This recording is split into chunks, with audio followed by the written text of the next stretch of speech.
আমি কিছুক্ষণ আগেরই একটি খবর দেখছিলাম, আপনাদের দুজনের কাছে এই প্রসঙ্গে একটু মন্তব্য এবং আপনাদের বিশ্লেষণ জানতে চাইবো যে এনসিপির আহ্বায়ক নাহিদ ইসলাম তিনি গণমিছিল থেকে দাবি করছেন যে বাংলাদেশের সাথে সুসম্পর্ক রাখতে হলে ভারতকে অবিলম্বে শেখ হাসিনাকে ফেরত পাঠাতে হবে।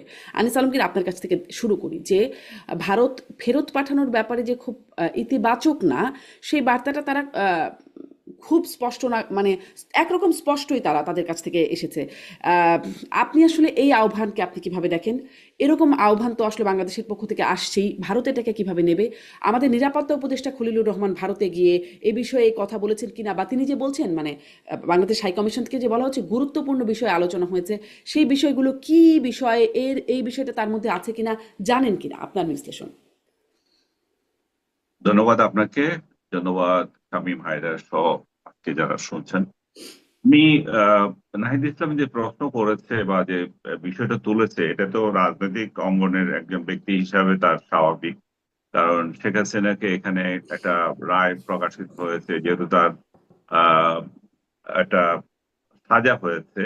স্বাভাবিকভাবেই তারা রাজনৈতিক প্রতিপক্ষ যারা আছে তারা তো চাইবে যে ভারত তাকে হস্তান্তর করা হোক। কিন্তু ভারত শুরু থেকেই বিষয়টাকে আহ, তেমন পাত্তা দিয়েছে বলে তো আমাদের কাছে মনে হয় না। কারণ ভারত যে তাদের যে স্টেটমেন্ট দিয়েছেন, সেখানে যে শব্দ প্রয়োগ করেছে যে নোটেড, মানে হুম।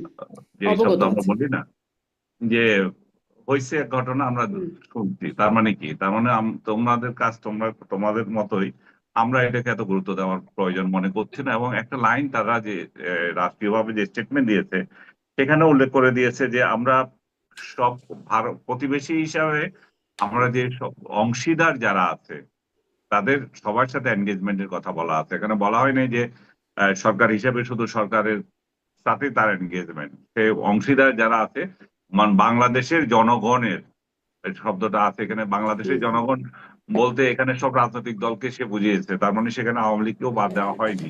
তো সবার সঙ্গে আলোচনা করে দেন তার ডিসিশন আছে। আর ভারত থেকে পাঠানোর মতো তো কোনো বড় ধরনের কোনো আহ হাতিয়ার আমাদের কাছে নাই, একমাত্র এক্সট্রাডিশন ট্রিটি ছাড়া। যে প্রত্যর্পণ চুক্তি যেটা, তো সে প্রত্যর্পণ চুক্তিতে কিন্তু এমন এমন শর্ত আছে যেগুলো দিয়ে ভারত আহ, দেখাতে পারে যে শেখ হাসিনাকে তাদের হস্তান্তর না করলেও কিছু আসে যায় না। কারণ এগুলা জাতিসংঘ মানবাধিকার আহ, যে আইন আছে, তার সাথেও কিন্তু এগুলার অ্যালাইনমেন্ট আছে, একই একই হুম। ধরনের কথাবার্তা। যেমন প্রথম তাই 3 নম্বর যে বিষয়টা আর্টিকেল এই এই চুক্তির আছে, যে যদি হয় যে যাকে কনভিকশনে ফেলে দেওয়া হয়েছে, যে কনভিক্টেড পার্সন যদি তার রাজনৈতিক প্রতিপক্ষ দ্বারা, মানে একটা এক ধরনের আহ প্রতিহিংসামূলক যদি হয়ে থাকে, এই যে রায় হয়ে থাকে, তাহলে সেখানে তাদেরকে হস্তান্তরের প্রশ্ন আসে না। তারপরে আছে অনেকগুলো ক্লজ আছে, তার বিচারটা ঠিক মতো হয়েছে কিনা। আরেকটা যেটা আছে, শেখ হাসিনা তো একেবারেই আসার সম্ভাবনা সেখানে দেখি না। উনি যদি রাজনৈতিক আশ্রয় প্রার্থনা করেন, উনি যদি সেখানে রাজনৈতিক আশ্রয় প্রার্থনা করেন, সেটা তো কোন কালে শেষ হবে তার কোনো পাত্তা নাই। তো সব ইন্টারপোলকে দেওয়া হয়েছে। ইন্টারপোলটা আজকাল হাস্যকর হয়ে গেছে, কাকে ধরে আনছে কখন আমার তো খুব মনে পড়ে না। তারপরে আমাদের সরকারের তরফ থেকে বলা হয়েছে আইসিসি, যেটা ইন্টারন্যাশনাল ক্রাইম কোড, যেটা বা আন্তর্জাতিক ট্রাইব্যুনাল। যে, হুম। হ্যাঁ, ট্রাইব্যুনাল, অপরাধ জি। আদালত যেটা আছে, তার মাধ্যমে আনা হবে। তার মাধ্যমে কোথায় কোন দিন হয়েছে আমি দেখি নাই তারা যে এই ধরনের কাজ করে। তো সার্বিকভাবে শেখ হাসিনার প্রতি যে রায় যেটা হয়েছে, সেটা যেমন প্রশ্নবিদ্ধ হয়েছে মানবাধিকার লঙ্ঘনের প্রশ্নে। মানবাধিকার ওই জায়গায় যে শেখ হাসিনার বিরুদ্ধে মানবাধিকারের অভিযোগ উঠেছে, সেটা ঠিক আছে, কিন্তু উনি যে ন্যায় বিচার পান নাই, ওনার ওনার বিচারটা যে হতে পারে না তা না। ওনারা জাতিসংঘ সহ যারা যারা এটার, অ্যামনেস্টি ইন্টারন্যাশনাল সহ যারা হুম। এটার প্রতিবাদ করেছে, যে এবং সবাই একটাই জিনিস দেখিয়েছে যে বিচার তো এই ধরনের একটা ঘটনার জন্য অবশ্যই হতে হবে, কিন্তু যারা অভিযুক্ত তারা যথাযথ আইনি সহায়তা পেয়েছে কিনা, সেই জায়গায় সবাই যে ভুলটা ধরেছে সেটা হচ্ছে যে উনি একতরফা বিচার হয়েছে, উনি যথাযথ পান নাই। তা আমি ব্যক্তিগতভাবে মনে করি যে এটা দ্বারা সরকার আসলে আহ, জুলাই যোদ্ধা যারা যারা জুলাইতে শহীদ হয়েছে তাদের প্রতিও এক ধরনের অবিচার করেছে। কারণ শেখ হাসিনাকে যে হুম। ফেরত আনতে পারবে সেটা যেমন ঠিক নেই, তেমনি এই বিচারটা আবার পুনর্বিচারের প্রশ্ন আসবে, যেহেতু কনভিক্টেড পার্সন যারা ছিল তারা বলতে পারে যে আমরা যথাযথ বিচার পাই নাই, আমাদের যে কিন্তু জনাব আনিস আলমগীর মানে আমাদের তো একটা রীতিও আছে। ধরেন যুদ্ধাপরাধীদের বিচার যখন করা হয় তখনও তো আসলে এই আন্তর্জাতিক সংস্থাগুলোর একটা আপত্তির জায়গা ছিল। দেশে বিদেশ হুম, থেকে বিভিন্ন জায়গা থেকে প্রতিক্রিয়া এসেছে, দেশের মধ্যেও কিন্তু প্রতিক্রিয়া ছিল, তারপরেও কিন্তু কার্যকর হয়েছে রায়গুলো। মানে হুম। তাতে তো সেই একটা রেয়াজ তো আছেই। না, আপনি কার্যকর হয়েছিল আপনার কাছে যখন আসামি আছে, হুম কনভিক্টেড হুম পার্সন তো আপনার কাছে নাই, এটা তো হুম পলাতক আছে। তো সেই হুম যদি সে প্রশ্ন যদি আপনি তুলেন, তাহলে হুম, চৌধুরী মঈনুদ্দিনেরও তো ফাঁসি হয়েছিল, সে কোথায়, হ্যাঁ, তাকে আনা গেছে? হুম, যেমন বঙ্গবন্ধু হত্যাকারী যারা এখনো বাইরে পালিয়ে আছে তাদেরকে আনা গেছে, তাদেরকে জি, তো আনা জি, যায় নাই। তো আমি সেই জায়গায় বলছি যে এই রায়টা শেখ হাসিনার তরফ থেকে যদি বলতে পারে যে আমি যথাযথ হুম, বিচার পাইনি, আবার একই সঙ্গে এটা যারা যারা আহ, বিচার প্রার্থী যারা, তারাও বলতে পারে যে এই ধরনের রায় আমাদের কি উপকার হলো। এবং হুম, এই জায়গায় আমি আরেকটা বিষয়, আহ, এখানে শামীম হায়দার আছে, উনি জানি না এই বিষয়টা ওনার নজরে এসছে কিনা। আরেকটা বিষয় হচ্ছে, আপনি খেয়াল করে দেখেন, যেই বিচারটা হলো সেই বিচারে যে আরেকটা দুর্বলতা হচ্ছে যে শেখ হাসিনা, কামাল এবং হুম, আহ, পুলিশ সাবেক আইজিপি, প্রধান, হুম, হ্যাঁ, হুম, আইজিপি, তাদের তিনজনের এখানে সাজা হলো এবং বিচার হলো কোথায়, কিসে কিসে, আপনার সাভারে আশুলিয়ায় একটা হত্যাকাণ্ডে, হুম, তারপরে চাঙ্কারপুলে হত্যাকাণ্ডে, তারপর ওই যে ও ইয়েতে আপনার রংপুরের যে হত্যাকাণ্ডের কথা আবু বলা হলো, সাইদ, হুম, হ্যাঁ, আবু সাইদ হত্যাকাণ্ড, বুসাইড, এই এবং 5টা অভিযোগ তাদের বিরুদ্ধে আনা হলো। এই সমস্ত ইয়েতে হত্যাকাণ্ডের নির্দেশদাতা হিসাবে শেখ হাসিনাকে অভিযুক্ত করা হলো। আপনি যদি আইনের দৃষ্টিতে দেখেন, এটাও তো এক ধরনের মানে মানে কি ধরনের আইন যে এখন তাদের তাদেরকে যারা রিয়েলি হত্যা করেছিল তাদের বিচার হচ্ছে আলাদা করে, এই হত্যাকাণ্ডগুলোতে যে সমস্ত পুলিশ হুম, অংশগ্রহণ করেছিল তাদের এই ট্রাইব্যুনালে আবার বিচার হচ্ছে। তার মানে হুম, একটা ইস্যুতে কয়বার বিচার হতে পারে? এটা তো একসঙ্গে বিচার হতে পারতো জি। যে আনিস আলমগীর, যার যার। আপনি হ্যাঁ, আইনি কিছু প্রশ্নও তুলছেন, আপনি মানে আইনি প্রশ্নও তুলছেন আমি আইনি ন্যায্যতার প্রশ্ন প্রশ্নে। তুলছি, আপনি এটা আমি, একদম একদম জি, ভ্যালিড বিষয়টা হচ্ছে যে কারণ এক মামলায় আসামিদেরকে আপনি আলাদা আলাদা করে বিচার করতে পারেন নাই। আশুলিয়া, চাঙ্কারপুল এবং এই যে 5টা অভিযোগ আপনি ধরলেন, হুম, এবং বিচার করলে তো বিচার বিচার করে জাতিকে দেখাতে হবে। আপনি শুধু বিচার করছেন বললে তো হবে না। এখানে আমরা যে দুর্বলতা, আরেকটা যে যে জিনিসটা দেখি, যারা এই ধরনের বিচার করেছেন ওনারা যদি দেখতেন যে না রে ভাই আমরা এগুলো বুঝতেছি না, পারতেছি না, তাহলে আমরা হুম, এখানে যেগুলো অতীতে আমরা যেগুলো দেখেছি, এমিকাস কিউরি নিয়োগ দেওয়া হয়, ঝানু হুম, ঝানু উকিলদের, সিনিয়র উকিলদের পরামর্শ না হয়, তাদেরটা নিতে পারতেন। আমি হুম, জানি না শামীম পাটোয়ারি এটা কিভাবে বলবেন যে এক মামলায় কিভাবে দুইটা দুইটা রায়, দুইটা বিচার হয়, একই মামলা, একই হত্যাকাণ্ড, সেখানে তার মানে কি এদেরকে আলাদা করে বিচার করার অর্থ কি খুব জি, তাড়াতাড়ি এদেরকে ফাঁসি দেওয়ার জন্য, যে এটা হইতে দীর্ঘ হবে জি। সেই জন্য আমি আলাদা আসলে করে ব্যারিস্টার বিচার শামীম করতে হবে? পাটোয়ারির কাছেও যাই, তিনিও ঝানু আইনজীবী, আমি তার জি, কাছ থেকে এই আইনের জায়গাটাকে তো শুনবই। কিন্তু আনিস আলমগীর, আপনার কাছে ওই প্রশ্নটা রয়ে গেল, পরবর্তীতে আসছি যে নিরাপত্তা উপদেষ্টার বৈঠকে আসলে গুরুত্বপূর্ণ কথাগুলো কি হলো সেই বিষয়ে আমরা কিছু জানি কিনা, একটু আপনার কাছ থেকে আমি একটু বলবো শুনবো। এটা। আমি শামীম পাটোয়ারি আপনার কাছ থেকে এই যে নাহিদ ইসলামের আহ্বান, শেখ হাসিনাকে ফেরত পাঠানো নিয়ে ভারতের অবস্থান এবং যে আইনি প্রশ্নগুলো আনিস আলমগীর করছিলেন সেটা নিয়ে আপনার একটা সংক্ষিপ্ত পর্যালোচনা যদি বলেন। ভারতের সাথে আমাদের বন্দি প্রত্যাবর্তন চুক্তি আছে এবং এই চুক্তির অধীনে অনুপ চেটিয়ারকে বাংলাদেশ ফেরত পাঠিয়েছিল, ভারতও মনে হয় এক দুজনকে পাঠিয়েছিল। আনিস ভাই যেটা ইঙ্গিত করেছেন, শেখ হাসিনা তো ওখানে বন্দি হিসাবে নাই। এটা হচ্ছে বড় ইস্যু, বন্দি হিসাবে কিন্তু উনি নাই। উনি রাজনৈতিক আশ্রয় পেতে পারেন, উনি ওখানে আসামি হিসাবে নাই। তাহলে কি করে হুম, বন্দি বিনিময় হবে? নর্মালি যেটা ঘটে থাকে যে কোনো একটা আসামিকে ওখানে কনভিক্ট করা হয়েছে বা এখানে কনভিক্ট করা হয়েছে, তাকে নিয়ে হুম, আসা হবে, এখানে একটা ইস্যু থাকবে।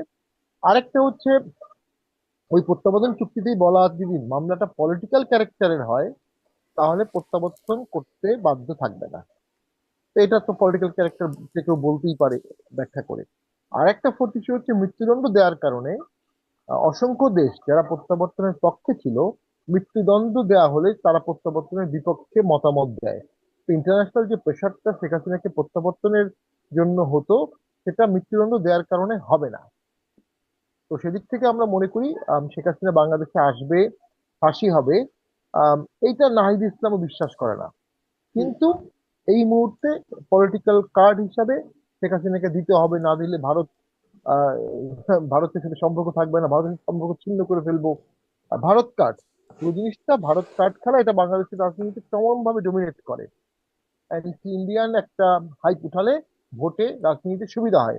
71 সালে ভারত আশ্রয় না দিলে আমরা তীব্র বিপদে পড়তাম, তীব্র বিপদে। আরো বহু লক্ষ কোটি লোক মারা যেত। ভারত প্রায় কয়েক কোটি রিফিউজিকে আশ্রয় দিয়েছে, এটা বাস্তব কথা। এবং যুদ্ধ করেছে আমাদের সাথে, অনেক পরে যুক্ত হয়েছে।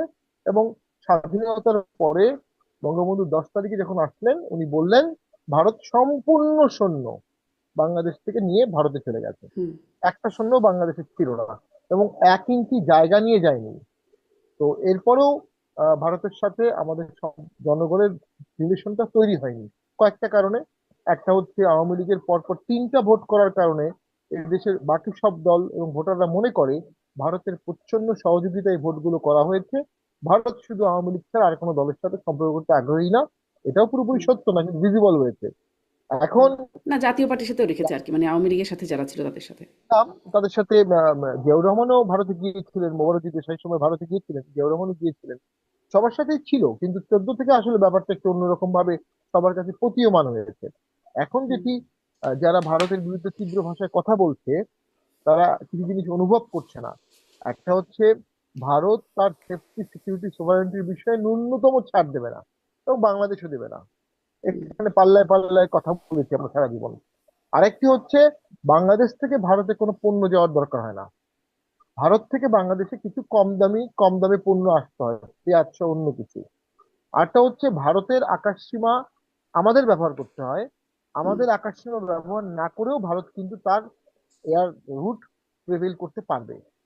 এবং এই অর্থনৈতিক কারণগুলো এত বেশি প্রিপন্ডারাস, এত বেশি কম্পেলিং, দেশপ্রেমিক কোনো মানুষ ভারতের সাথে অকারণে যুদ্ধ বা বাতানুবাতে অংশগ্রহণ করবে না।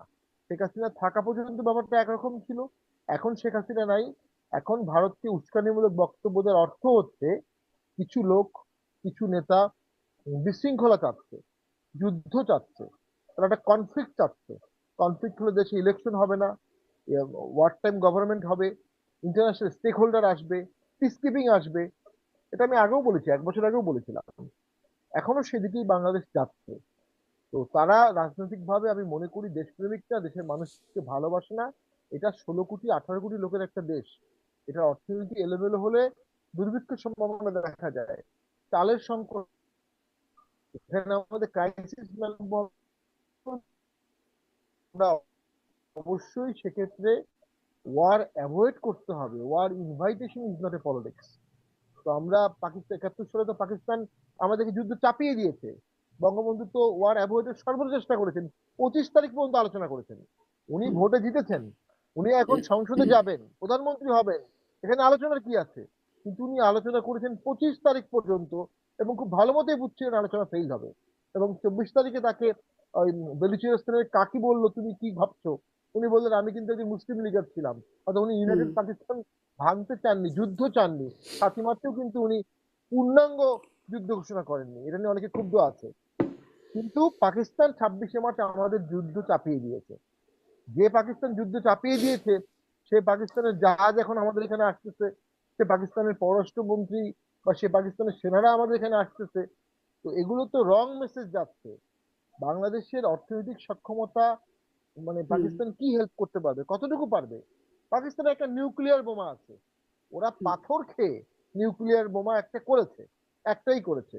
তো ওটা তো যে কোনো ডিফেন্স স্ট্র্যাটেজির অনেকগুলো ধাপের পরের ধাপ। তো তার আগের যে স্টেজ গুলো, সেগুলো তো আমাদেরকে হ্যান্ডেল করতে হবে। হুম।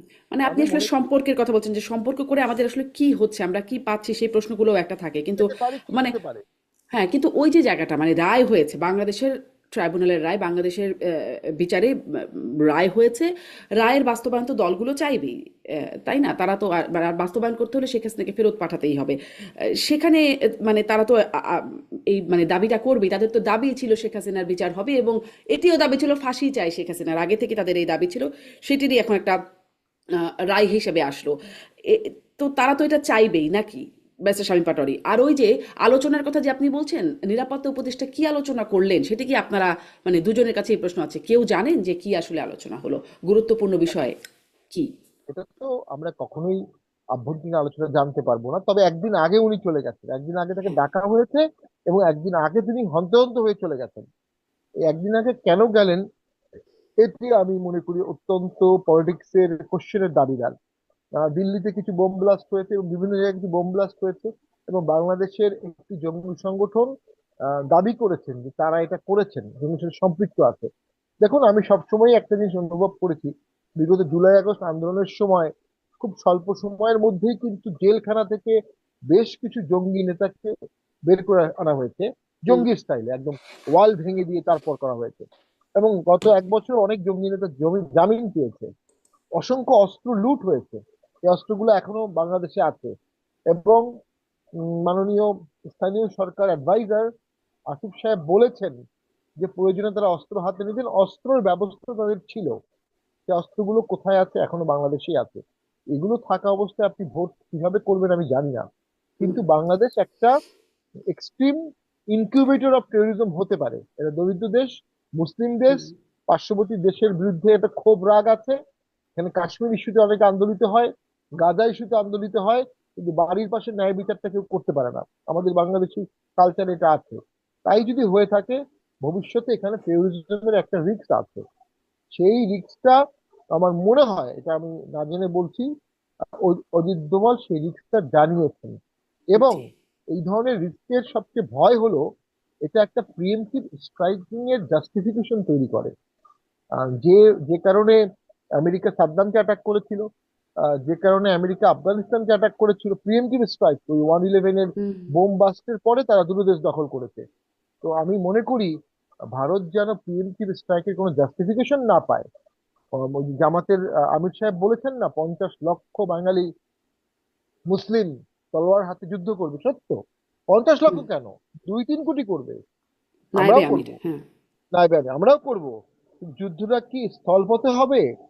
যুদ্ধ তো আর এখন স্থলপথে হয় না, ড্রোন দিয়ে হয়, ক্ষেপণাস্ত্র দিয়ে হুম, হয়, মিসাইল দিয়ে হয়। তো আমরা হয়তো বুঝতেও পারবো না যুদ্ধ কোত্থেকে হচ্ছে। তো এইখানেই আমাদের সক্ষমতার প্রশ্নটা জানতে হবে। অবশ্যই জি, ভারতের সাথে, শেষ করে দিচ্ছি, হ্যাঁ, মর্যাদাপূর্ণ সমান সমান ভাবে সম্পর্ক রাখতে হবে। ভারত থেকে যদি আমাদের এখানে টেরোরিস্ট অ্যাটাকের ভয় থাকে, এটা ভারতকে জানাতে হবে। আমাদের এখান থেকে ভারতে যদি টেরোরিস্ট অ্যাটাকের ভয় থাকে, ভারত সেটা জানাবে। এবং হুম। সেটা সরকারকে কনসার্নটাকে রেইজ করে নিয়ে সমাধান করতে হবে। জি, অনেক ধন্যবাদ ব্যাসেস পাটোয়ারি। আপনি আনিস আলমগীর আপনিও বলছিলেন যে আপনিও বলবেন নিরাপত্তা উপদেষ্টাদের মধ্যে কি আলোচনা হলো? সেই বিষয়টা কোনো পক্ষই কেন সেটি প্রকাশ করল না। জানা যাচ্ছে কিনা আপনি সাংবাদিক হিসেবে খোঁজ খবর রাখেন। জানেন কিনা যে কি হলো, কি না, আলোচনা? এটা জানার কোনো কারণ ইয়ে আমরা তো পাচ্ছি না। আলোচনা হয়েছে সেটুকুই, তারা বাংলাদেশ, ইভেন ইন্ডিয়ান মিডিয়া এটাকে কোনো পাত্তা দেয় নাই, কারণ ইন্ডিয়ান মিডিয়া এটার কোনো খোঁজ দেয় নাই। কারণ ইন্ডিয়ান মিডিয়া যেটা ইউজ করেছে সেটা হচ্ছে বাংলাদেশ হাইকমিশন থেকে যে প্রেস রিলিজ দেওয়া হয়েছে, আলাপ হয়েছে, সেটা দেখা হয়েছে, আলাপ হয়েছে। এবং একটা ইনফরমেশন শুধু এখানে দেখতে পাচ্ছি, সেটা হচ্ছে যে অজিত ডোভালকে বাংলাদেশে আসার আমন্ত্রণ জানিয়েছে। তো বাংলাদেশে আসার আমন্ত্রণ, এগুলো তো কথার কথা। এবং এই দেশে গেলেন, আপনি বললেন যে আসার জন্য।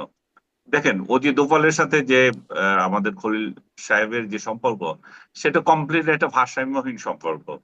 এটা যে যখন ইয়েতে গেল, আপনার ব্যাংককে গিয়ে তার সাথে একদিন বৈঠক করলো, একটা ছবি তুললো, তারপরে চাপ বাড়িয়ে গেল যে অজিত দোভালের স্টেটাসে তার সাথে দিতে হবে, নতুবা সে তার সাথে আলাপ করবে কি করে। যে লোকটাকে আমরা আহ নিরাপত্তা উপদেষ্টা বানালাম, সে কোনোদিন মন্ত্রী ছিল না, এমপি ছিল না, রাষ্ট্রদূত ছিল না। তার রাজনৈতিক জ্ঞান শুধু এইটুকু যে ফরেন মিনিস্ট্রিতে কয়দিন চাকরি করেছে, হুম, তার লিয়েনে লিয়েনে বাইরে কাটিয়েছে, 111-এর সময় এসেছিল, আবার পালিয়ে গেছে সবার আগে। তো এমন একটা লোককে আমরা এই দায়িত্ব দিয়েছি, প্রথমে বললাম না আমাদের রোহিঙ্গা সমস্যার সমাধান করবে, ওরা ডিম সেটার কোনো কিছুই হয়নি। তারপর এখন ভারতের সাথে সে মানে সম্পর্ক উন্নয়নের জন্য চেষ্টা করবে। এবং এই যে শেখ হাসিনা যাচ্ছেন, শেখ হাসিনা ওইখানে আছেন, শেখ হাসিনাকে যাতে নিয়ে আসা হয়, এনসিপির তরফ থেকে দাবি করা হলো যে উনি যাতে আসতে নিয়ে আসেন। উনার কি ক্যাপাসিটি আছে যে ভারতের মতো রাষ্ট্রের সঙ্গে পাল্লা দিয়ে তাদের, এবং এটা শেখ হাসিনাকে নিয়ে আসতে পারে? প্রথমত আমি আপনাকে যেটা বললাম, যে ভারত যে যুক্তি দেবে, ভারত প্রথমত দেখিয়ে দিয়েছে নোটেড। তারপরে হচ্ছে যে রাজনৈতিক মামলা, এটা শামীম চৌধুরী, শামীম হায়দার এটা বললেন, হ্যাঁ, হ্যাঁ, পাটোয়ারি একই কথা বললেন যে এটা রাজনৈতিক মামলা হচ্ছে। কারণ মানবাধিকার এবং ন্যায় বিচারের প্রশ্ন আসছে, সেটা কি এখানে মেনটেন হয়েছে কিনা। আন্তর্জাতিক ভারসাম্যের যে বিষয়টা থাকে, শেখ হাসিনা বহু বছর ধরে একটা শক্তিশালী সম্পর্ক তাদের সাথে রেখে আসছে। তারা সেই 71 থেকে আওয়ামী লীগের সাথে তাদের সম্পর্ক। তাকে এত ঘনিষ্ঠ একটা সম্পর্কের একজন ব্যক্তিকে আপনি মানে হুট করে চাইলে না দিয়ে দেবে, সেটা তো হতে পারে না। এবং আদালতের আরেকটা যেটা আমি বলেছিলাম যে রাজনৈতিক আশ্রয় যদি উনি চেয়ে থাকেন তাহলে আরো ডিফিকাল্ট। সবচেয়ে বড় যে বিষয়টা হচ্ছে যে উনাকে দেওয়ার জন্য আন্তর্জাতিকভাবেও তো কোনো চাপ ভারতের উপর কেউ রাখতে পারবে না। এখনো কোনো রাষ্ট্র কি বলেছে এই এই এই এই বিচারটা খুব সুষ্ঠু হয়েছে? সবার একই কথা যে এটা বাংলাদেশের অভ্যন্তরীণ ব্যাপার, এগুলাতে আমাদের কোনো চাপ নাই, আমাদের কোনো বিষয় না এটা। আপনি একটা রাষ্ট্র, আমি জানি না শারমিন আপনি দেখেছেন কিনা, কোনো রাষ্ট্র এভাবে বলেছে কিনা যে তাকে ভারত ফেরত দিতে হবে? তো ভারতের উপর কোনো চাপই নাই। ভারত এমন একটা রাষ্ট্র, তো সে কি কারণে এটা ফেরত দেবে বা শেখ হাসিনাকে পাঠাবে, সেটা কোনো যৌক্তিকতা নাই। এবং খলিল সাহেব সেখানে অবশ্যই যখন বৈঠক হয় উনি এটা বলতে পারেন বাংলাদেশের তরফ থেকে যে আমরা যেহেতু তার পিছিয়ে ইয়ে হয়ে গেছে আমরা তাকে ফেরত চাই। আপনি বলেছেন কিনা আমি জানি না, বাট অনুমান করি যে বলতেই তো পারেন, বললে তো কি আসে যায়। তো সেটা হয়তো উনি বলেছেন, কিন্তু ভারতের যে কনসার্ন সেটা একদম প্রকাশ্য ওদের মিডিয়াতে যেভাবে আসছে, সেটা হচ্ছে বাংলাদেশে ঘন ঘন পাকিস্তানি জেনারেলরা সফর করছে, বাংলাদেশে ঘন ঘন পাকিস্তানের মৌলবাদী নেতারা সফর করছে, এবং বাংলাদেশের সাথে ইন্ডিয়াতে যে বোম বাস্টিং হলো কয়েকদিন আগে, সেটার সাথেও তাদের মিডিয়া বাংলাদেশকে জড়াতে চাচ্ছে। বলা হচ্ছে বাংলাদেশকে ব্যবহার করে পাকিস্তান এই কাজ করছে। তো তারা সেই সব আমি আমি আমি বিশ্বাস করি যে অজিত দোভাল এই যে খলিল সাহেবকে এক গাদা অভিযোগ সেটা ধরিয়ে দিয়েছে, এগুলা সমাধান করেন। এছাড়া জি। আর ওনার কাছ থেকে আর কোনো বার্তা পেয়েছেন আমার মনে হয় না। আর আমরাও তো বসে রই নাই যে অজিত দোভাল বাংলাদেশে আসবে। আমরা হুম। বাংলাদেশের মানুষ যেটা চায় এবং যেটা এনসিপি সহ অনেকে দাবি করছেন, শেখ হাসিনাকে ফেরত আনেন, পারলে সেটা নিয়ে আসেন। যে অজিত দোভাল বাংলাদেশে সফর করবে কি করবে না সেটাতে তো কারো ইন্টারেস্ট নাই। এবং হুম। সবচেয়ে আমি মনে করি যে এই জিনিসটা, সেটা হচ্ছে যদি কোনো পজিটিভ কিছু থাকতো বাংলাদেশ সরকারই সেটা ফলাও করে প্রচার করতো। যেহেতু কোনো কিছু হয় নাই এবং হুম। কথাবার্তাও ঠিক মতো হয়েছে কিনা সেটা তো সন্দেহ হয়, সেই জন্যই এটা নিয়ে কোনো একটা শব্দ সরকারের তরফ থেকে নাই। জি, আমি আসলে মানে এই যে সবকিছু মনে করছি, আমরা ধারণা করছি, কিন্তু এই মানে সরকারের পক্ষ থেকে কেন স্পষ্ট হয় না? আপনিও বলছেন হয় নাই, কিন্তু কেন হয় না সেটা নিয়ে আমি একটু পরে আসি। কিন্তু আনিস আলমগীর, আপনার কাছে একটু ব্যক্তিগত জায়গায় একটা প্রশ্ন করি যে আপনি ওই যে রায় নিয়ে বিভিন্ন জায়গা থেকে প্রশ্ন তুলছেন, ন্যায় বিচার হলো কিনা সেটি নিয়ে আপনার প্রশ্ন। আহ, দেখছিলাম ঢাকা বিশ্ববিদ্যালয় সহ মানে বিশ্ববিদ্যালয়ের 1001 জন, বস্তুত সংখ্যাটি আসলে 6 শতাধিক বলে পরবর্তীতে দেখা যাচ্ছে, শিক্ষক তারা একটি বিবৃতি দিয়েছেন শেখ হাসিনার রায়ের ন্যায্যতা বা ন্যায় বিচার হয়নি এরকম একটা মর্মে। যদিও আবার সেটাকে অনেকে ভুয়া বিবৃতিও বলছেন। তবে সেইটার পরপরই মানে বিশ্ববিদ্যালয়গুলোর শিবির নিয়ন্ত্রিত বিশ্ববিদ্যালয় মানে ছাত্র সংসদগুলো যেখানে শিবির নিয়ন্ত্রিত, ডাকসু জাকসু, এদিকে রাকসু চাকসু, সেই বিশ্ববিদ্যালয়গুলোর কেন্দ্রীয় সংসদ তারা এটির শক্ত প্রতিবাদ জানাচ্ছে এবং শিক্ষকদের চাকুরিচ্যুতির দাবি করছে। এবং সাদিক কায়েম ঢাকা বিশ্ববিদ্যালয়ের ভিপি তিনি বলছেন যে তাদেরকে বাংলাদেশেই থাকতে দেওয়া হবে না, তাদেরকে নির্মূল করে দেওয়া হবে।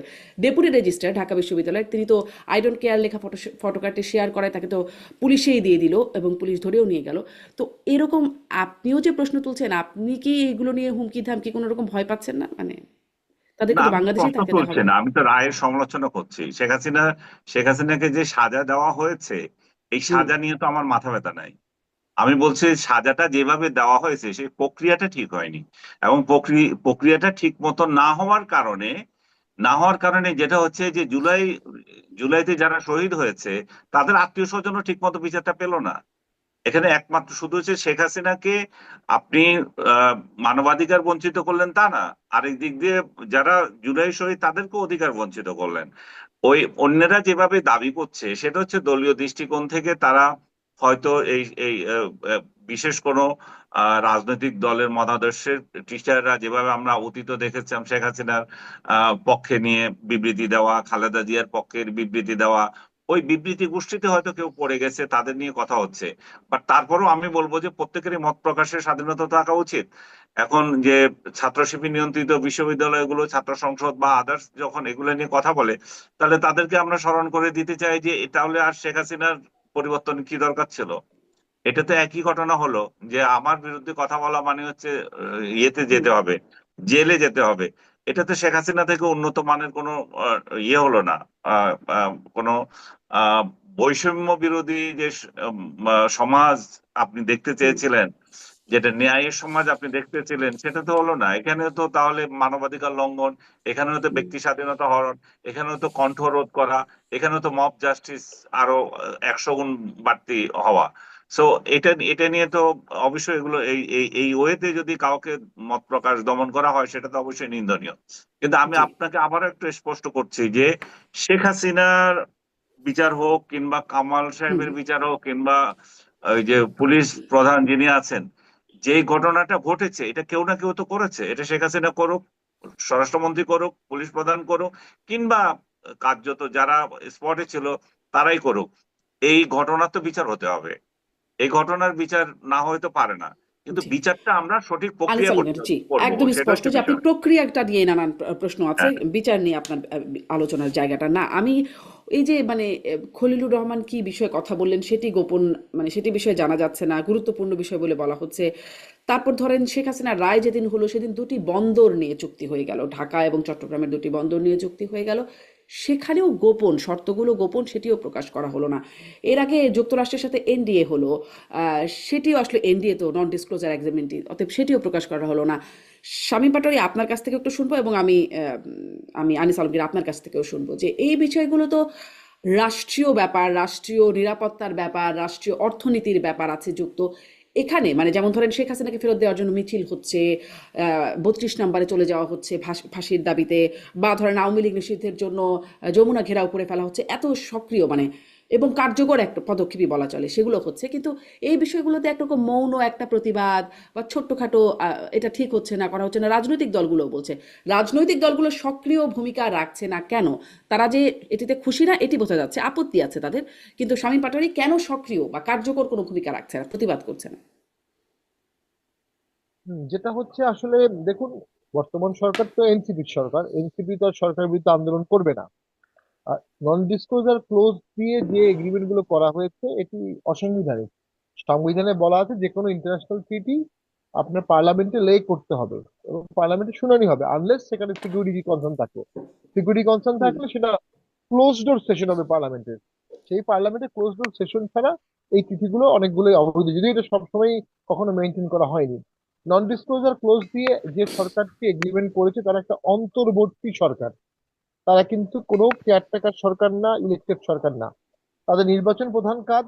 তারা সংস্কারকে এখানে নিয়ে আসছে, সাথে বিচারকে নিয়ে আসছে। হুম। কিন্তু রাষ্ট্রকে বেঁধে ফেলবে, রাষ্ট্রকে 30-35 বছরের জন্য বেঁধে ফেলবে এরকম কোনো লোন, এরকম কোনো এগ্রিমেন্ট অবশ্যই এই সরকারের করা উচিত না। কারণ তারা জনগণের কাছে দায়বদ্ধ না। অন্যান্য সরকার জনগণের কাছে দায়বদ্ধ, ভোটের সময়, ভোটের আগে, ভোটের পরে। এই সরকার হুম। তো আর ভোট ভোট করবে না, এই অন্তর্বর্তী সরকার তো আর ভোটে দাঁড়াবে না। তো তার দায়বদ্ধতা কিভাবে আসলো? কিন্তু ব্যাপারটা পাঠালে দায়বদ্ধতা যদি না থাকে, আমার প্রশ্নটা কিন্তু এখানে আপনার কাছে, সরকার হয়তো ভালো বুঝছে, হয়তো ভালো হতেও পারে, হয়তো আছে নানান রকম, কিন্তু আমার প্রশ্নটা এখানে যে রাজনৈতিক দলগুলো, আপনি বলছিলেন জনগণের কাছে জবাবদিহিতা নাই, জনগণের দ্বারা নির্বাচিত না, বা সামনে নির্বাচনও করবে না, কিন্তু রাজনৈতিক দলগুলোর কাছে তো তাদের একটা জবাবদিহিতা আছে, কারণ তাদের দ্বারা মানে এই সরকার এসেছে, তাদের সবার সম্মতিতে, যারা এখন সক্রিয় আছে দেশে, আপনারাও অবশ্য আছেন, আপনাদেরও ছিল সেই সময় সম্মতিতেই এই সরকারটা হলো। তো এইখানে রাজনৈতিক দলগুলো কেন সক্রিয় ভূমিকা পালন করছে না? তাদের, যেটি আমি বলছিলাম, সবার সাথে আমি কথা বলেছি, বিভিন্ন দলের সাথে, তাদের একটা মৌন আপত্তির জায়গা আছে, তারা বলছেন এটি উচিত না, এই সরকার এটা করতে পারে না, কিন্তু কেউ কার্যকর কোনো ভূমিকা কেন নিচ্ছে না বা প্রতিবাদ কেন করছে না? প্রতিবাদ করছে না কারণ রাজনৈতিক দলের মধ্যে বিএনপি, তারা মূলত একটা ভোট করতে চাচ্ছে, যে কোনো মূল্যে তারা মনে করছে একটা ভোট করতে পারলে তাদের সকল সমস্যার সমাধান হবে। প্র্যাকটিক্যালি আমরা যেটা অনুভব করি, যে বাকি দলগুলোর মধ্যে জামাত এবং এনসিপি এবং সরকার এই সিদ্ধান্তের সাথে একমত। ইনফ্যাক্ট হুম। তারা একত্রে এই কাজটি করেছে, আমার যেটা মনে হয়। এবং অনেক বিষয়ে আমরা দেখতে পাই জামাত, এনসিপি এবং সরকারের মধ্যে একটা ভালো যোগসূত্র আছে, আর সাথে এবি পার্টিও আছে। তো এই সব মিলিয়ে একটি আসলে শক্তির উৎস। তো আমরা যেটা অনুভব করছি যে এই ধরনের এনার্কি এখন করা হচ্ছে, যে শেখ হাসিনাকে ফেরত দাও, 32 নম্বর ভিউ, এটা একটা ডাইভার্সন টেকনিক হতে পারে। এর মাধ্যমে একটা বড় ইস্যুকে ধামাচাপা দিয়ে ডাইভার্স করার জন্য 33 বছরের জন্য চুক্তিটি খুব স্বল্প প্রক্রিয়ায় করা হয়েছে, 17 দিন বা 13 দিনে। এটি হুম। নর্মালি একটা চুক্তি করার যে প্রোটোকল থাকে সেই প্রোটোকলটা ফলো করা হয়নি। তো সেখানে একটা তাড়াহুড়া ছিল, সেখানে একটা অতি আগ্রহ ছিল। এর মাধ্যমে জাতির কি আগ্রহ হবে সেটি বলা হচ্ছে না। বলা হচ্ছে 250 কোটি টাকা সাইনিং মানি পাওয়া হবে। তো এটা তো আমাদের ইকোনমির জন্য পিনাট। এই জিনিসগুলো টোটালি প্রধান উপদেষ্টা এক্সপ্লেইন করা উচিত ছিল, স্টেক হোল্ডারদের কাছে দেওয়া উচিত ছিল। যেহেতু পার্লামেন্ট নাই, বিকল্প হিসেবে সমস্ত স্টেকহোল্ডারের সাথে আলোচনা করে তারপর করা উচিত ছিল। তো আমি মনে হুম করি সেখানে সরকারের একটা প্যারোকিয়াল ইন্টারেস্ট আছে এটার ব্যাপারে। কোনো একটা অন্য রকমের উৎসাহ কাজ করছে এই বিষয়টায়। ফজলুর রহমান সাহেব এবং ডক্টর ইউনূস যখন আসলেন আমরা তো ভাবলাম রোহিঙ্গা সব ফেরত যাবে, অ্যাটলিস্ট তাদের সেই ইন্টারন্যাশনাল স্ট্যান্ড ছিল বলে আমাদের মনে হয়। তারা তো রোহিঙ্গা ফেরত নিতে পারলেন না। তারা উল্টো আরো 1.5 লাখ রোহিঙ্গা এর মধ্যে আমাদের কাছে আসছে। তারা করিডোর দিতে চেয়েছে। হুম রোহিঙ্গা ফেরত যাবে কিনা জানি না, কিন্তু করিডোর দেওয়ার ব্যাপারে তাদের খুব আগ্রহ ছিল। হুম সেটা সেনাপ্রধানের সাথে তাদের তখন একটা মতনৈক্য হয়। এই জন্য আমরা মনে করি যে জি, আমার বর্তমান আসলে এখানে ওইটাও আর একটা প্রশ্নের জায়গা যে এই যে করিডোর নিয়ে আপনি বলছেন সেটিও একরকম গোপনেই হচ্ছিল। যখন হ্যাঁ, পররাষ্ট্র উপদেষ্টাটা বললেন তখনও সেটা নিয়ে আবার যে না হয় নাই, কেউ বলছেন না এটা নিয়ে কোনো কথা হয় নাই, কেউ বললেন না কথা হয়েছে, কেউ বলছেন মানবিক করিডোর, কেউ বলছেন চ্যানেল, নানান কিছু। আর তারপরে আসলে সেনাপ্রধানকে আমরা বলতে শুনলাম, তখনও রাজনৈতিক দলগুলোকে খুব উচ্চকণ্ঠে কিন্তু এটা দিয়ে দেখি নাই। মানে সেটি আপনি অবশ্য বলছিলেন ভোটকে কেন্দ্র করে, সেটি কি মানে করিডোরের প্রক্রিয়াটা কি বন্ধ হয়েছে নাকি সেটাও আমরা চলছে? এটা, অনেকে বলে ইনফর্মাল করিডোর এখনো আছে, বাট হ্যাঁ একদম ফর্মাল করিডোরটা তো বাংলাদেশে এখন নাই। তো ফর্মাল করিডোর যেহেতু নাই, সেহেতু আমরা মনে করি এই বিষয়টি আপাতত সেটেল হয়েছে। এবং সেক্ষেত্রে তো হুম সেনাবাহিনীর বক্তব্য ছিল ইলেক্টেড গভর্নমেন্ট সেই সব সিদ্ধান্ত নেবে, অন্তর্বর্তী সরকার এই সিদ্ধান্তগুলো নেবে না। কারণ হুম করিডোরে দেওয়ার অর্থ হচ্ছে আমরা হুম মায়ানমারের যুদ্ধে ইনভলভ হয়ে গেলাম, একটা পক্ষ নিয়ে নিলাম। যখনই আমি একটা পক্ষ নিব তখন মায়ানমারের সাথে আমাদের এনিমি স্টেট সম্পর্ক হবে। আমরা কেন আহ, এই এই সম্পর্কটা এনিমি স্টেটে নিয়ে যাব? ওই যে বললাম কিছু লোক আছে যারা দেশকে ভালোবাসে না, দেশের মানুষকে ভালোবাসে না, দেশের মানুষের জানমালের খেয়াল করে না, তাদের এই ক্ষুদ্র রাজনৈতিক স্বার্থ বা অরাজনৈতিক স্বার্থের দিকেই বেশি হুম গুরুত্ব দেয়। জি, তো সেই ব্যারিস্টার দিক পাটোয়ারি, ধন্যবাদ আপনাকে। আমার প্রশ্নটা ওইখানেই যে যারা কেয়ার করে রাজনৈতিক দলগুলো, তারা আসলে জানমালের কথা নিয়েই কথা বলার কথা, তারা কেন কিছু করছে না? আনিস আলমগীর, আপনার এই বিষয়ে আপনার কি বক্তব্য? অনেক কিছুই গোপনে গোপনে, মানে গোপন বা অপ্রকাশিত শর্তে অনেক চুক্তি হয়ে যাচ্ছে, অনেক কিছু হয়ে যাচ্ছে। রাজনৈতিক দলগুলো এইসব বিষয়ে, মানে বলছিলাম যেগুলো মাঠে অনেক কিছু নিয়ে সরব, এই বিষয়গুলো নিয়ে কেন খুব সরব না?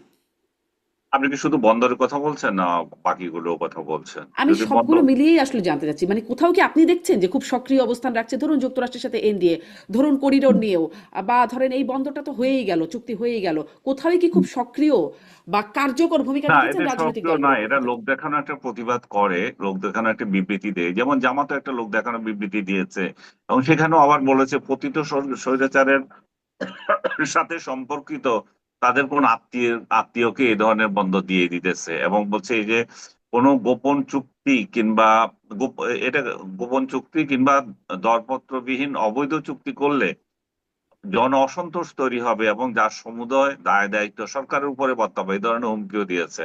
কিন্তু হুম তারা আবার তিনটা প্রস্তাব দিয়েছে, সেটা হচ্ছে যে এটা হলে অবশ্য ভালো হতো যে দেশীয় ব্যবস্থায় বন্দরের উন্নয়ন সম্পন্ন করা, প্রয়োজন হলে দক্ষ এবং অভিজ্ঞ বিদেশি জনবল নিয়োগ করা, আর যেটা বলা হয় যে এই যে উন্নত মানের যন্ত্রপাতি যাবতীয় যেগুলো কেনা হয় সেগুলো যাতে এখানকার লোক যারা অপারেশনের দায়িত্ব থাকে তাদেরকে শেখানো, এই সমস্ত জিনিসগুলো। মূল বিষয় হচ্ছে যে এটা টেন্ডার ছাড়া হয়ে গেছে এবং এটা স্বৈরাচারের সাথে হুম সম্পর্কিত কাকে জানিয়ে দিচ্ছে জামাত সেটা নিজেরাই জানে, কারণ তারপরেও বলতে ওদের এত ভয়। তো বিএনপিরও এই ধরনের একটা বিবৃতি আমি দেখেছি, আপনি যেটা বলেছেন সেটাই, এবং এটাতে আপনি দেখেন ওই বিবৃতি দেওয়াটাই শেষ, এরপরে তাদের কোনো বক্তৃতা নাই, হুম বক্তব্য নাই। তার মানে তারাও আসলে তারাও তারাও ক্ষমতায় থাকলে হয়তো দিত, তাদের হয়তো যন্ত্রণাটা তখন তাহলে এই জায়গায় হচ্ছে যে আমরা তো কদিন পরে ক্ষমতায় যেতাম, দিলে আমরা দিতাম, তোমরা কেন দিচ্ছ, এই জন্য হয়তো রাগ লাগছে। কিন্তু মূল প্রিন্সিপালের জায়গায় তাদের যে কোনো বিরোধ আছে সেটা তো দেখতেছি না। বিরোধ যদি থাকতো তাহলে তো তারা তো বলতো এটা আমরা প্রতিরোধ করব, প্রতিহত করব। ডক্টর ইউনূসের সরকারের সেই বৈধতা নাই, তার জনভিত্তি নাই এবং জন রায় নাই যে এই ধরনের বিদেশের সাথে এই ধরনের চুক্তি করা, যেখানে নির্বাচনের আছে মাত্র 70 দিনের মতো বাকি। হুম তো এত তাড়াহুড়ো কিসের? এত টেন্ডার ছাড়া কেন দিতে হবে এবং এত দ্রুততার সাথে কেন দিতে হবে?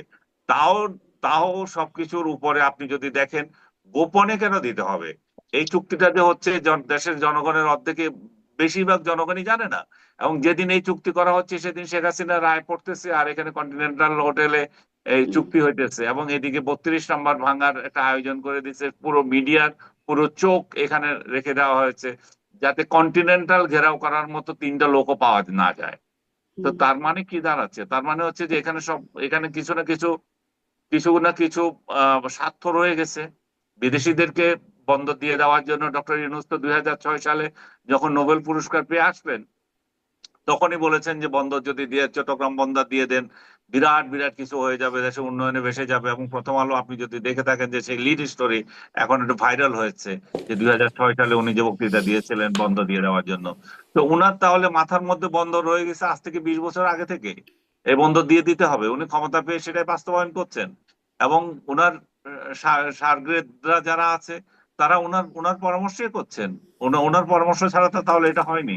এখন উনি কেন এই দেশকে কিভাবে দিয়ে দিচ্ছেন অন্যের হাতে, সেটা আবার একটা বিষয় হচ্ছে যে এটা কি অলাভজনক কিনা, এটা উনি দিয়ে কি দেশের মহা ক্ষতি করছে কিনা। তো মহা ক্ষতি করছেন, লাভ কি করতেছেন সেটাও তো উনি জনগণকে বুঝাতে পারছেন না।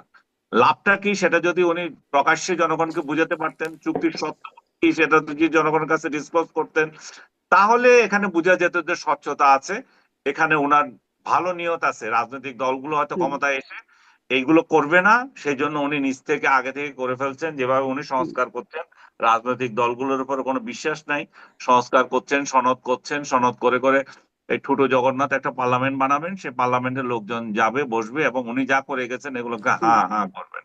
এছাড়া তো জি, আমি অন্য কিছু দেখছি না। জি। এই পার্লামেন্ট করবেন বা ভোট, এই ভোটের জন্য অনেক কিছু অনেক রাজনৈতিক দল করছে বা করছে না, সেই বিষয়গুলো আলোচনায় আসছিল। সেটি নিয়ে আসলে সেই ভোট বা নির্বাচনটাই আসলে কতটা সামনে আপনারা দেখতে পাচ্ছেন সেটি নিয়ে একটু করবো, কিন্তু প্রশ্নটা করবো। কিন্তু আনিস আলমগীর, আপনি 32 নম্বরের প্রসঙ্গটা জানলেন যে সেখানে যেভাবে আসলে সেই ভাঙচুরকারীদেরকে দমন করা হলো সেটিরও একটা সমালোচনা হচ্ছে। আমরা দেখলাম যে ডিসি মাসুদ তিনি পিনাকি ভট্টাচার্যের একটা মানে তার ভাষণ বা তার নির্দেশনা শুনালেন, এবং তারপরে তারা অনেকটা আশ্বস্ত হয়ে তারা ফিরে যাচ্ছে। এই অংশটুকু আমরা দেখেছি। মানে আপনি সেনাবাহিনী পুলিশের সক্ষমতাটা কিভাবে দেখছেন? আর তখন এর আগের বারে যখন 32 নম্বর ভাঙা হলো তখন কেউ কিছু করলো না, এবার খুব সরব হয়ে গেল সেনাবাহিনী 32 নম্বর বাঁচাতে, পুলিশ সেনাবাহিনী বা যৌথ বাহিনী। এটার পেছনেও আপনি কারণ কি দেখেন? এটা হচ্ছে ন্যাক্কারজনক ঘটনা, যেটা 5 ফেব্রুয়ারিতে ঘটে গেছে। সেই ন্যাক্কারজনক ঘটনা যাতে আবার না ঘটে এবং একটু দেখানো আর কি, যে আমরা প্রতিরোধ করছি।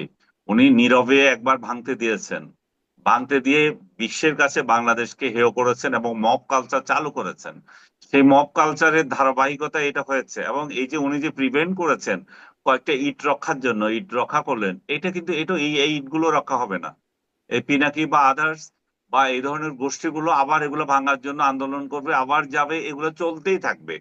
উনি হ্যাঁ, যেটা করা হচ্ছিল তিনি কারণ তো সেই হচ্ছে, নির্দেশনাও বলেছেন, ফিরে যাবার জন্য যখন নির্দেশনা দিচ্ছেন তার ফোনে যেটি শোনানো হচ্ছে সেখানেও বলছেন আজকের মতো ফিরে যেতে, পরে এটাকে গুড়িয়ে দেওয়া হবে বা ভেঙে ফেলা হবে। রাইট, হ্যাঁ। তার মানে কি দাঁড়াচ্ছে, তার মানে হচ্ছে যে এই ন্যাক্কারজনক কাজ যেটা উনি করেছে, ওরা করেছিল, সেই ন্যাক্কারজনক কাজ করবেই। এবং পুলিশ বা আর্মি যারা ওই দিন পিনাকির এটা শুনিয়েছিল, তারা এর থেকেও বড় ন্যাক্কারজনক মেরুদণ্ডহীন কাজ করেছে।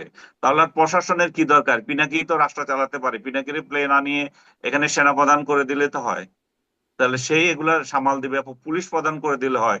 এটা কারা এটা দিয়েছে জানি না, যদি সেনাবাহিনী যদি এটা অ্যালাউ করে থাকে তাহলে তাকে সেনা প্রদান করা হোক। পুলিশ হুম, প্রধান যদি, পুলিশেরা যদি এটা করে থাকে পিনাকির আওয়াজ লাগিয়ে যদি এটা দমন করতে হয়, তাহলে পুলিশ প্রধান তাকে বানিয়ে হুম, দেওয়া হোক। তাহলে তো এগুলো এত হাঙ্গামার প্রয়োজন হয় না। জি, আমি যেটা জি, বলতে আনসার। চাচ্ছি সেটা হচ্ছে যে এই যে কালচার যেটা শুরু হয়েছে ভাঙচুর এবং এই পরস্পর ইয়ে করা, এটা কিন্তু কোনো রাজনৈতিক কোন সরকারের পক্ষে সম্ভব না দমন করা। ডক্টর ইউনূস যেটা করেছেন সেটা উনি আগামীতেও আবার পারবেন না। কেন পারবেন না? কারণ 32 নম্বরকে রক্ষা করতে হলে একমাত্র রক্ষাকারী হচ্ছে আওয়ামী লীগ। আওয়ামী লীগ মাঠে নাই বলে এটা 32 নম্বর ভাঙার জন্য সাহস করছে অন্যেরা। আপনি যখন রাজনীতির দলগুলোর মধ্যে ভারসাম্য নষ্ট করে দেন, হুম, তখন এই ভারসাম্যহীনতার কারণেই তো এটার সুযোগ পাচ্ছে। আপনি ভারসাম্যহীন রাজনীতির সমাজ একটা তৈরি করে দিলেন, আর পুলিশকে বলছেন যে এটা পাহারা দেওয়ার জন্য। পুলিশের পক্ষে এটা পাহারা দেওয়া সম্ভব না, কোনোদিনও সম্ভব না। সেই কারণে তারা পিনাকির আশ্রয় নিতে হয়। হুম, এবং আমি এই কথা তো অনেকে রাগ করেন, উনি ক্ষমতা থেকে চলে গেলে উনার সংশ্লিষ্ট যে প্রতিষ্ঠানগুলো আছে এগুলো একই কায়দায় একই কালচারে ভাঙা হবে। তখনও কিন্তু রাজনৈতিক সরকার যে থাকবে তার পুলিশ বাহিনী এটা রক্ষা করতে পারবে না। হুম, কারণ এই সমস্ত এই কালচার যখন শুরু হয়ে যায়, এটা দমন করার জন্য রাজনৈতিক জি, ভারসাম্য দরকার। ডক্টর ইউনূসের পেছনে এমন কোন রাজনৈতিক শক্তি নাই যে উনার প্রতিষ্ঠানগুলো রক্ষা করবে। কারণ ওনার তো রাজনৈতিক দল নাই। জি, এটা মানে যখন একটা যতদিন ভাঙার পর্যন্ত ভাঙার উপলব্ধি সংস্কৃতি করবেন না চলছে। ততদিন পর্যন্ত এই সমস্যাটা চলতে থাকবে। জি, আনিস আলমগীর, ধন্যবাদ আপনাকে। ভাঙার সংস্কৃতি মানে প্রশ্ন জাগে যে অনেক কিছুই তো ভাঙা হলো, এর মধ্যে গড়া হলো কি কি, সেই প্রশ্নটার আসলে হয়তো উত্তর খুঁজতে হবে। কিন্তু আমি ব্যারিস্টার পাটোয়ারি, ভোটের জন্য অনেক কিছু করছেন, অনেকে অনেক কিছু করা থেকে বিরত থাকছেন, রাজনৈতিক দলগুলো অনেক প্রতিবাদও মৌনভাবে বা মিনমিন করে দিচ্ছেন। আমি আসলে সেই ভোটের দিকে যেতে চাই যে সেই ভোট এবং পুলিশ সেনাবাহিনীকেও আমরা যে অবস্থায় দেখছি, আনিস আলমগীর যেভাবে বিশ্লেষণ করছিলেন, সেখানে সামনের ভোটটাকে আপনি কিভাবে দেখতে পান? এবং এই প্রশ্নের আগে আপনার কাছে এটিও করতে চাই, জাতীয় পার্টির আসলে অবস্থান কি? ভোটে কি তারা থাকছে? জাতীয় পার্টি কি আছে ভোটে নাকি নাই? দুঃখিত, বিএনপি এবং জামাতে ইসলাম তারা তাদের প্রার্থী ঘোষণা করছে, জাতীয় পার্টির কি অবস্থা? দেখুন, 17 তারিখে যখন মব ভাঙার জন্য গেছে, একটা ট্রাস্টের প্রপার্টি, ওটা ব্যক্তি প্রপার্টি না, হুম, এখনো প্রপার্টিটা জনগণের হয়নি। আপনি আরেকজনের প্রপার্টি ভাঙতে যাচ্ছেন, পুলিশ সেখানে বাধা দিয়েছে এবং সেনাবাহিনী গিয়েছে। সেনাবাহিনীকে অকথ্য ভাষায় কথা বলা হয়েছে, পুলিশকে অকথ্য ভাষায় কথা বলা, সেনাবাহিনী পুলিশ এক পর্যায়ে লাঠিচার্জ করেছে, শক্তি প্রয়োগ করেছে। খুবই ন্যাচারাল। এবং সেনাবাহিনীকে যেভাবে কথা বলা হয়েছে, পুলিশকে যেভাবে কথা বলা হয়েছে, ভবিষ্যতে আর কোনো মব হলে তারা আগাবে কিনা এই ডাউট। এবং সেই মবের ভিকটিম যদি আজকের এই ভাঙন আন্দোলনকারী ছেলেপেলেরা হয়, তো বর্তমান সরকারের কি হয়, তখনও পুলিশ আর্মি কতটা দ্রুত যাবে? কারণ তাদের সেই ব্যাকবোন, তাদের সেই কনফিডেন্স, তাদের সেই ডিগনিটি নষ্ট হয়ে যাচ্ছে এগুলো ফেস করতে গিয়ে। এবং দেখেন ডিসি মাসুদ একটা কথা বলেছে, তাকে আবার সেই কথাটা কত এক্সপ্লেইন করে আবার ব্যাখ্যা করতে হলো যে কেন বলেছে। হুম, তো এইখানে তো রাষ্ট্র দুর্বল হয়ে গেল, সরকার দুর্বল হয়ে গেল।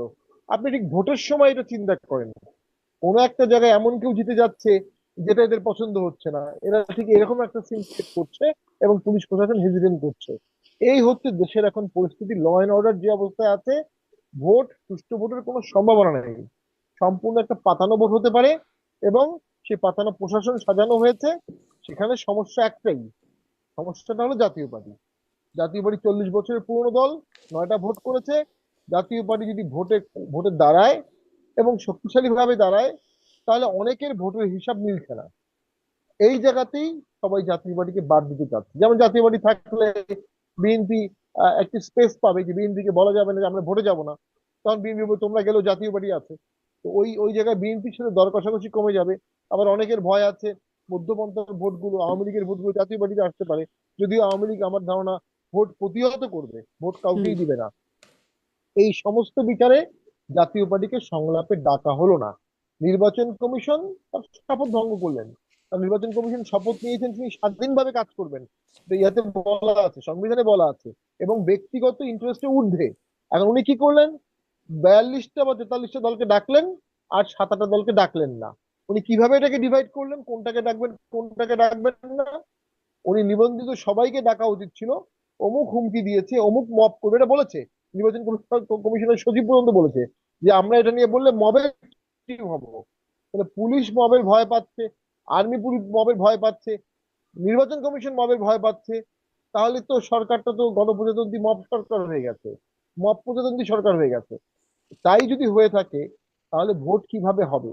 জাতীয় পার্টি সেই ভোটে যাবে কিনা, সেটা ইয়েট টু সি। আমরা অবজার্ভ করছি কি ঘটে, কিভাবে কি যাচ্ছে। আজকেও তো আমাদের ব্যানের জন্য মিছিল করা হলো, মিটিং করা হলো বিশাল। তো আমরা দেখতে চাই নির্বাচন কমিশন সুষ্ঠু ভোট করতে সক্ষম। নির্বাচন কমিশন যদি লেজে গোবরে মার্কা একটা ভোট করে ফেলে, তাহলে সেটা 14 থেকেও খারাপ হবে এবং সেই সরকারের পরিণতিও 14 সরকারের থেকেও খারাপ হবে। তো জি। সেই ফাঁদে কিছু রাজনৈতিক দল পা দিচ্ছে, বুঝে না বুঝে। এবং আপনারা সরকার, কি এটা আপনারা অনেক কি জায়গায় নষ্ট মানে কোন দিকে পা দিচ্ছেন? আপনারা কি কোনো দর কষাকষিতে আছেন? আপনারা কি নির্বাচনের জন্য প্রস্তুতি নিচ্ছেন? মানে আপনাদের কি কি করছেন এখন? আমরা নির্বাচনের জন্য প্রস্তুত। আমাদের প্রার্থী কিছুদিন আগেও ভোট করেছে, তার আগেও করেছে, আগেও করেছে। আমাদের শক্তিশালী জায়গাগুলোর প্রার্থী নিশ্চিত করা আছে। কিন্তু আমরা আমাদের প্রার্থী, আমাদের পোলিং এজেন্ট, আমাদের কর্মীদেরকে হাত পা বেঁধে সাঁতার কাটতে পুকুরে ফেলে দিতে পারি না। বর্তমান সরকার এবং নির্বাচন কমিশন জাতীয় পার্টিকে হাত পা বেঁধে নিয়ন্ত্রিত ভোটে অংশগ্রহণ করার জন্য আহ্বান জানাচ্ছে। যে জাতীয় পার্টি ভোট করতে কোনো বাধা নাই, কিন্তু আমরা ওদেরকে ডাকবো না, কথা বলবো না, আমরা ওদেরকে ডাকলে মবের ভিত্তিম হব। তো ভোটের সময় তারা বলবে যে ওদের মার্কা তো আছে ব্যালটে, জনগণ দিলে দেবে, না দিলে না দিবে, ওদেরকে যদি মারা হয় ওদেরকে কি করা হবে?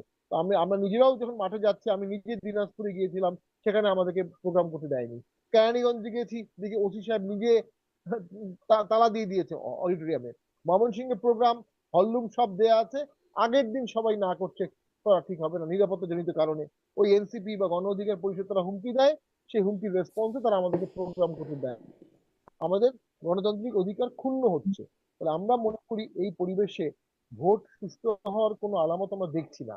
যদি তাই হয়ে হুম, থাকে তাহলে সেই ভোটটা আমরা অংশগ্রহণ করব কিনা সেটা হুম, পার্টি ফ্রম আমরা আলাপ করব। তো আমরা এই মুহূর্তে সিদ্ধান্ত নিতে যাচ্ছি না, জি, আমরা অবজার্ভ করছি। মানে বর্তমান আপনারা এখনো সরকার এবং নির্বাচন কমিশন সুস্থ করতে হওয়ার আগ্রহ নাই। জি, ধন্যবাদ ব্যারিস্টার শামীম পাটোয়ারি। আমি আনিস আলমগীর আপনার কাছে ভোট সুষ্ঠু হওয়ার লক্ষণ আপনি কতটা দেখছেন? হ্যাঁ, সজীব অজিত জয় সাবেক প্রধানমন্ত্রীর পুত্র তিনি একটা একরকম বার্তা বা একরকম হুমকি দিয়ে রেখেছেন যে তাদের যদি নিষেধাজ্ঞা তোলা না হয়, তাদেরকে যদি নির্বাচনে অংশগ্রহণ করতে না দেওয়া হয় তাহলে কর্মীরা সহিংস হতে পারে, এরকম একটা বার্তা তার আছে। এর আগেই কিন্তু জানিয়েছে নির্বাচন কমিশন যে 67% কেন্দ্র ঝুঁকিপূর্ণ। তার উপরে আছে গণভোট নিয়ে সেই ভোটের দিন নাকি আগে, এটা নিয়ে এখনো দ্বন্দ্ব কাটে নাই। এবং বিএনপির পক্ষ থেকে অনেকেই সিনিয়র নেতাদের অনেকেই আসলে গণভোটের না এর পক্ষে একরকম বক্তব্য দিচ্ছেন, আলোচনা করছেন। আম, তো সবকিছু মিলিয়ে সামনে ভোটটা কেমন হবে বলে মনে হচ্ছে? আপনি যে প্রশ্ন করেছেন সবগুলোতে মধ্যেই তো এই তথ্য রয়ে গেছে।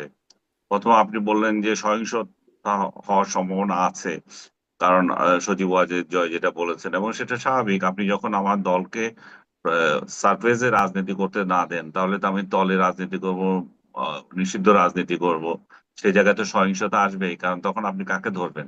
আপনি যদি তাদেরকে প্রকাশ্য রাজনীতি করতে দিতেন, কারা এই আহ্বান জানাচ্ছে, কারা অন্যায় করছে, তাদেরকে ধরতে পারতেন। এখন কাকে ধরবেন?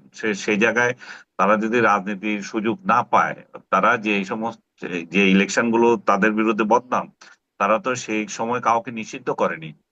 কেউ ইলেকশন অংশগ্রহণ করেছে কি করে নাই সেটা প্রশ্ন ছিল, কিন্তু তারা কোনো রাজনৈতিক দলকে নিষিদ্ধ করেনি ইলেকশনে করতে পারবে না। কিন্তু এই সরকার যদি নিষিদ্ধ করে, তাহলে তারা সেই রিভেঞ্জ তো নেওয়ার জন্য তাদের মতো করে প্রস্তুত নিতেই পারে। সেই জায়গায় মানে বলার মুখ তো সরকারের থাকে না তখন। আরেকটা বিষয় হচ্ছে যে ঝুঁকিপূর্ণ, এত শাশ্বত আমার মনে হচ্ছে তার থেকেও বেশি হবে। কারণ একতরফা ইলেকশন হচ্ছে, কোনো ভারসাম্য নাই, রাজনৈতিক ভারসাম্য নাই। এখানে আওয়ামী লীগ থাকলে বিএনপি কে ঠেকাইতো, বিএনপি থাকলে আওয়ামী লীগকে ঠেকাতো।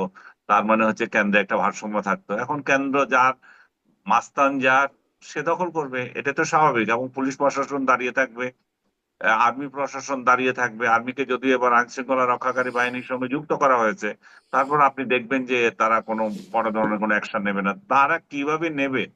কারণ মব যেখানে তারা কোনো অংশ নিতে যাচ্ছে, কিছুক্ষণ আগে আপনি ডিসি মাসুদের কথা বললেন, সে একটা পদক্ষেপ নিতে গিয়েছিল, সে বলেছিল যে এরা শিবির, এদেরকে প্রতিরোধ করা কঠিন হবে, আরো লোক পাঠান। সেটা তার বদনাম হয়ে গেছে, এবং শেষ পর্যন্ত সেই বদনাম গুছানোর জন্য তার একটার পর একটা বয়ান দিতে হচ্ছে, এবং পিনাকির বয়ান পর্যন্ত তাকে চালাতে হচ্ছে। এই যদি হয় পরিস্থিতি, তাহলে প্রশাসন কিভাবে ভোটের বাক্স রক্ষা করবে? এবং ভোট বাক্স রক্ষা না করা মানে তো হচ্ছে যে এখানে নিরপেক্ষ নির্বাচন হচ্ছে না। আপনি 47টা রাজনৈতিক দলের সঙ্গে বৈঠক করলেন, বাকি 7টা রাজনৈতিক দলের সাথে করলেন না, জাতীয় পার্টি সহ, ওয়ার্কার্স পার্টি, জাসদ, এদেরকে বাদ দিয়ে ইয়ে করলেন। এখন আবার বলতেছেন যে সংলাপে অংশ না নিলেও তোমরা রাজনীতি ইয়ে করতে পারবে, ইলেকশন করতে পারবে। শামীম হায়দার খুব ভালো করে বলেছিল, আপনার পা হাত বেঁধে আপনাকে যদি বলা হয় সাঁতার কাটার জন্য, আপনি কিভাবে করবেন? এবং আমি দেখতে পাচ্ছি যে শুধুমাত্র আওয়ামী লীগ নয়, আওয়ামী লীগের সঙ্গে জাতীয় পার্টি এবং এই বাকি দলগুলো অংশ না নেবে, এখানে অংশ নেবে না। তারা সুযোগ পেলেও অংশ নেবে না। এবং অংশ না নিয়ে তারা এই নির্বাচন যে একটা ফার্সিক্যাল ইলেকশন, এটা যে একপাক্ষিক নির্বাচন, সেটাই তারা প্রমাণ করার জন্য আগামীতে চেষ্টা করবে। এবং এই নির্বাচিত সরকার কয়দিন চলে, তখন সে প্রশ্ন তো তোলা হবে। সরি। জি, মানে নির্বাচন নিয়ে তাহলে সংখ্যা থেকেই যাচ্ছে। আর ওই বিষয়ে কি একটু, আমি আসলে একটু সরাসরি এই প্রশ্নটা করি, যেহেতু বিএনপির মানে অনেকেই তারা দলীয়ভাবে খুব সরাসরি বলছে না, যদিও মির্জা ফখরুল ইসলাম আলমগীর একটা নির্বাচনী যায় আলোচনায় গিয়ে বলেছেন যে মানুষ জুলাই সনদ বোঝে না, মানুষ বোঝে নির্বাচন। জয়নুল আবদিন ফারুক তিনিও বলেছেন যে গণভোটের না এর পক্ষে ভোট দেবেন, সেটা নিয়েও গণমাধ্যমে খবর এসেছে। বা আমার সাথেও যাদের বিভিন্ন অনুষ্ঠানে কথা হয়, বিভিন্ন আমারই আলোচনা অনুষ্ঠানে, অনেকেই আসলে নায়ের পক্ষে, যেমন সেদিন ব্যারিস্টার নাসিরউদ্দিন নসীম, তার সাথে কথা হচ্ছিল, তিনি বলছিলেন যে গণভোটে তিনি ব্যক্তিগতভাবে নায়ের পক্ষে থাকবেন। আমি আপনাদেরকেও যদি জিজ্ঞেস করি, আনিস আলমগীর, আপনি আসলে কি গণভোটে কোন পক্ষে থাকবেন? আমি গণভোটে না এর পক্ষে থাকবো। এর কারণ হচ্ছে যে আমি যাদেরকে ভোট দেব তাদেরকে পূর্ণ অধিকার দিতে চাই। তারা আমার ভাগ্য নির্ধারণ করার জন্য সেখানে যাবে। আমি তার সংসদ সদস্য হিসাবে তার বিবেক সে যাতে খাটাতে পারে সেটা দেব। আর কারণ আরো একটা কারণ হচ্ছে যে যে পদ্ধতিতে ভোট হচ্ছে সেটা তো একটা মানে উদ্ভট ধরনের। আমার আমার দুইটা জি পছন্দ হচ্ছে, আমি আর দুইটা অপছন্দ হচ্ছে, সে জায়গায় আমার জন্য ডিফিকাল্ট এখানে হা বলা। সো জি আমি না ভোট দেব তার মানে যে এই প্রক্রিয়াটাকে আমি অপছন্দ করছি বা সংস্কার কর্মসূচি যেগুলো নেওয়া হয়েছে সবগুলোর ক্ষেত্রে আমার আপত্তি আছে তা না। আমার আমার হচ্ছে যে যেহেতু যেহেতু এই এই সনদগুলো বাস্তবায়নের এবং অধিকাংশ ভালো ভালো যে সংস্কারগুলো সেগুলো যাতে সংসদ সদস্যরা বসে নিজেরা আপোষ করে ঠিক করতে পারে, তাদের আপোষ করার সুবিধার্থে জি আমি এটা করতে জি যাচ্ছি। স্পষ্ট, আপনি এবং আমি কারণটাও মনে ব্যাখ্যা করি করলেন। আপনি বিএনপির যে কথাটা বললেন, বিএনপিও এই না ভোট দেওয়াটাও তাদের রাজনৈতিক দূরদর্শিতার জন্য ভালো হবে। যদিও তাদের বিরুদ্ধে সিভিয়ার ক্যাম্পেইন তুলবে যে সংস্কার বিরোধী তারা, কারণ তারা না হুম, ভোটের কথা বলছে। তারা যদি এটা বুঝাতে পারে যে না আমরা এই জন্যই করছি, আমরা নিজেরা গিয়ে ঠিক করব কোনটা ঠিক থাকবে আর কোনটা থাকবে না। না মানি সংস্কার বিরোধী না, না মানি আমরা সনদের বিরোধী না। আমি নিজেও পার্সোনালি না মানি সনদের বিরোধী না।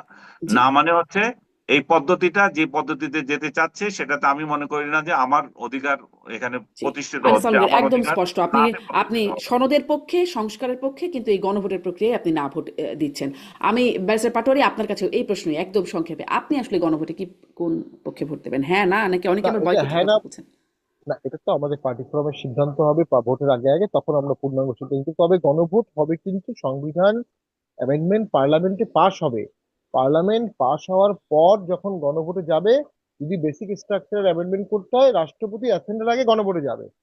পার্লামেন্ট পাশ হওয়ার আগে গণভোট করা হচ্ছে, এটা কিন্তু আমাদের সংবিধানে নাই। এটা আনা হয়েছে জুলাই সনদ অর্ডারে।